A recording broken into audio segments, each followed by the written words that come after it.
Yo, what's up guys? Welcome back. Next match, Cross-Banlist Cup. So last match here in the group stage, I guess. And then we can finally start off with the top 16 playoffs. So I'm a little bit behind schedule, so we need to speed things up.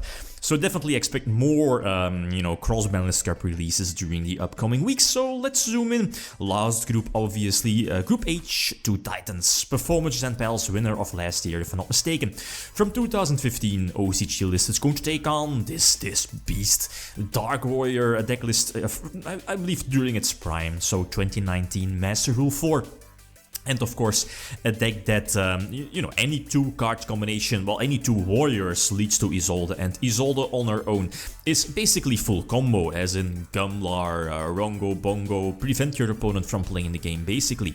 Performages and Pals almost pretty much does the same thing, but does have its full pendulum mechanic intact. The pendulum mechanic from Master Rule 3, which again does not rely on the extra monster zone, plus, you can special summon every pendulum or extra deck monster, pendulum monster in your extra deck without those limitations nowadays.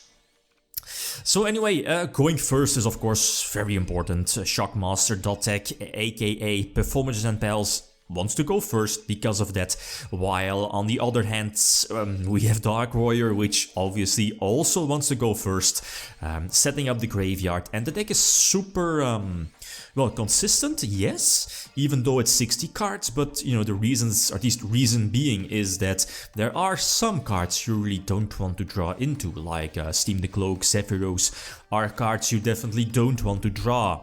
You would rather want to have them being sent to the graveyard in case of Sephiroth during your combo, or in case of Steam the Cloak being searchable off of summon sorcerers, right? So this is basically your standard combo, and okay, I could have gone for Gumlar, but I think I was like one warrior short in my graveyard to abuse Phoenix Blade even more.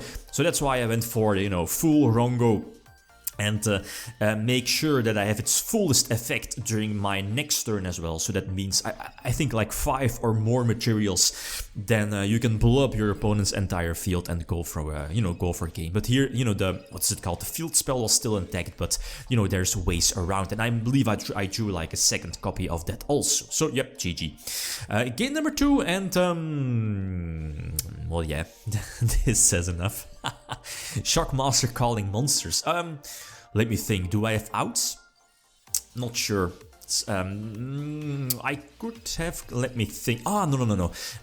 Going for Rongo. Rongo does need all warrior types, and Sephiroth obviously is not a warrior type, so there is no generic rank 4 exceed for me to go to try to attack over Shockmaster. But I mean, damage has been done, and Monkey Board being that one card pendulum or extra, pendulum setup as a whole just is so broken.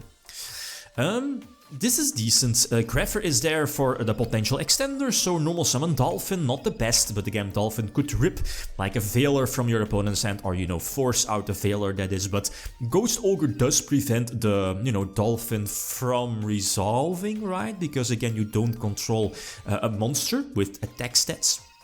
You know how Dolphin works, so that's a problem. And we saw Maxi, and I was like, well, if it wasn't for Maxi, I definitely would have searched Fogblade, but Maxi, it just takes a dump on this deck because, for obvious reasons, right?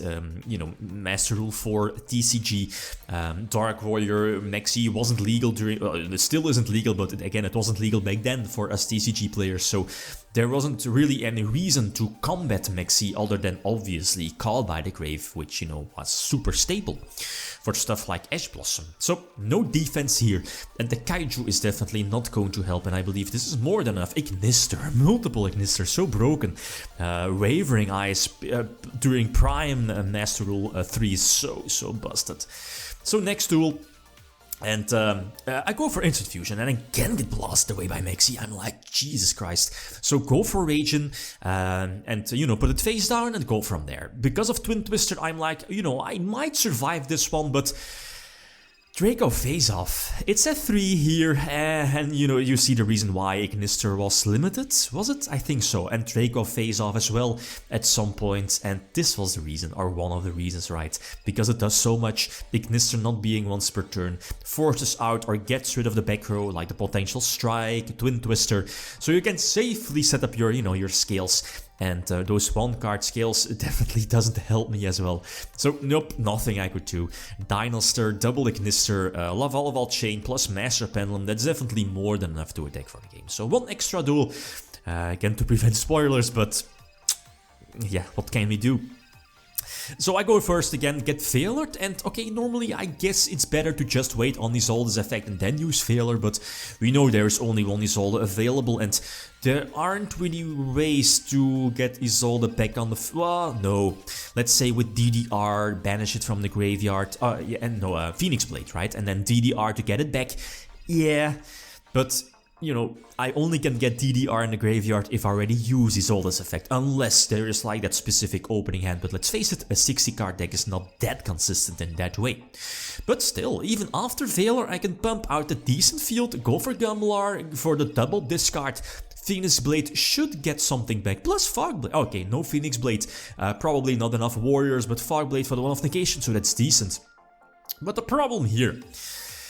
Performages and Bells. Plus Splash Fire, it's so broken. I think I'm forced to prevent Pendulum Sorcerer from going through, even though we know Ignister is going to follow. And that's the problem, since Ignister is so broken. It can answer basically any board, plus not... that's not everything. The Lavalval Chain is there, which opens up the potential lightning play, and there is still the normal summon. What can we do? I mean, what? Yeah, what? This... yeah, this says enough, right? So, GG, I guess. Dark Warrior 1 point, PP 8 points, and right side we finally have our last 16 decks. So the upper part, pre-quote-unquote 2014 versus post, you know, 2013, 2014. And whew, we have some delicious matches here. The next matchup should, you know, follow soon within the next upcoming days. Should be, let me think, yeah, the first one here, the X-Sabers versus Scales. So again, like always, feel free to leave, you know, predictions, which deck is going to take this one, but... like, look at the bottom half of this bracket.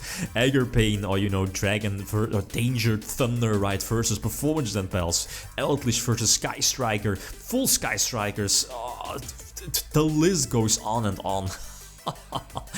Oh man, I would have had at least no clue who, you know, would win those matches. I mean, okay, there might be one deck with a slight advantage, but, you know, those big decks against each other, that's, you know, I think one of the reasons why this is so interesting. So, next matchup, we have X-Sabers or X-Sabers versus Scales. Feel free to leave predictions, guys. Thanks for watching. Feel free to leave a comment or like if you enjoyed the video. Lead signing out. Peace.